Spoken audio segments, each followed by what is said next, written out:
చెప్పండి. ఏం జరిగింది? మీ భార్య ఈ దుర్ఘటన జరిగే ముందు రోజున ఏం జరిగింది? ఎన్ని గంటలకు బయలుదేరింది? పొద్దున్న 8:30కి సార్. హ్మ్. పొద్దున 8:30కి వెళ్ళిందండి. పొద్దున్న 8:30కి వెళ్ళిందండి. పొద్దుట 8:30కి పనిలోకి వెళ్ళిందండి. పనిలోకి వెళ్తంలో నేను మధ్యాహ్నం నాకు ఇలాగా తీసిందండి. 1:00 10 నిమిషాలకు తీసింది. అప్పుడు వెళ్ళి చూసుకుంటే అక్కడ బాడీలు ఉన్నాయన్నమాట అండి. అక్కడ 4 బాడీలు కూడా లేడీస్ ప్రత్యేకంగా 4 బాడీలు అక్కడ ఉన్నాయి. అవి మొత్తం కాలిపోయినాయి. మొత్తం బాడీలన్నీ కూడా కాలిపోయి ఉన్నాయి. అందులో కూడా మా భార్య ఉందండి. అందులో కూడా అంతవరకు కూడా నాకు తెలియదండి పూర్తిగా. లోపకము వీళ్ళు మొత్తం గేట్లు వేసారు. మొత్తం గేట్లు వేయడం వల్ల ఒక అరగంట సేపు గంట సేపు అక్కడ వెయిటింగ్ ఉండిపోయింది. వెయిటింగ్ ఉండిపోవడం వల్ల లోపలికి వెళ్ళడం వల్ల కొంచెం మేము ఆ బాడీ కొంచెం ఆరబెట్టుకోవడానికి కొంచెం చాలా టైం పట్టిందండి. నిన్న సాయంత్రం కూడా అంబులెన్స్లో తీసుకెళ్ళారు.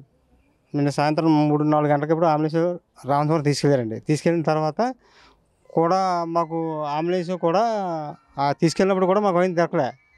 లాస్ట్కి నిన్న పొద్దుట రామచంద్రపురం వెళ్ళిన తర్వాత అంబులెన్స్ వెళ్ళిన తర్వాత మాకు బాడీ గుర్తుపట్టిందండి. గుర్తొచ్చిందండి. అంతవరకు కూడా గుర్తు రాలేదండి.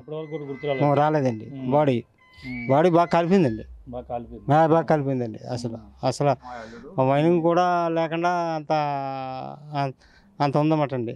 మా మామయ్య గారు, మా అత్తయ్య గారు, మా అమ్మగారు అందరూ కూడా చాలా బాధ.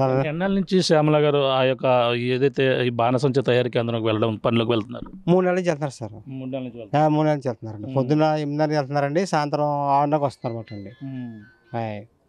ఉదయం రోజు ఆటో మీద వెళ్ళొచ్చేస్తున్నారు. ఆటో మీద వెళ్ళొస్తున్నారండి. ఆటో మీద వెళ్ళొచ్చేస్తున్నారు. ప్రతిరోజు కూడా ఆటో మీదే పొద్దున్న 8:30 వెళ్తున్నారండి. సాయంత్రం 6:30కి వచ్చేస్తున్నారండి. ఇది చాలా దురదృష్టకరం మాట అండి. నిజంగా చెప్పుకోవాలంటే మాకు చాలా బాధాకరం కూడా. ఎంతమంది పిల్లలు మీకు అండి? ఒక అమ్మాయి, ఒక అబ్బాయినండి. అబ్బాయేమో అక్కడ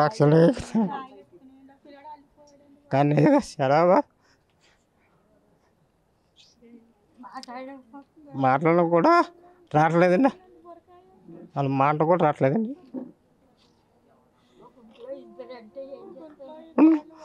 ఇంట్లో ఇద్దరు అంటే చాలా ఘోరంగా ఉందండి. నిజంగా మాట్లాడడం కూడా మాట రావట్లేదండి. నిజంగా చెప్పండి సార్. నిజంగా అలా ఉన్న పరిస్థితి అండి. నిన్న మధ్యాహ్నం 12-1 గంటకి అప్పచెప్పారండి. 12-1 గంటకి బాడీ అప్పచెప్పారండి. మాకు పోస్ట్ మార్టం చేసి అవన్నీ రాసుకున్న తర్వాత మాకు అప్పచెప్పారు సార్.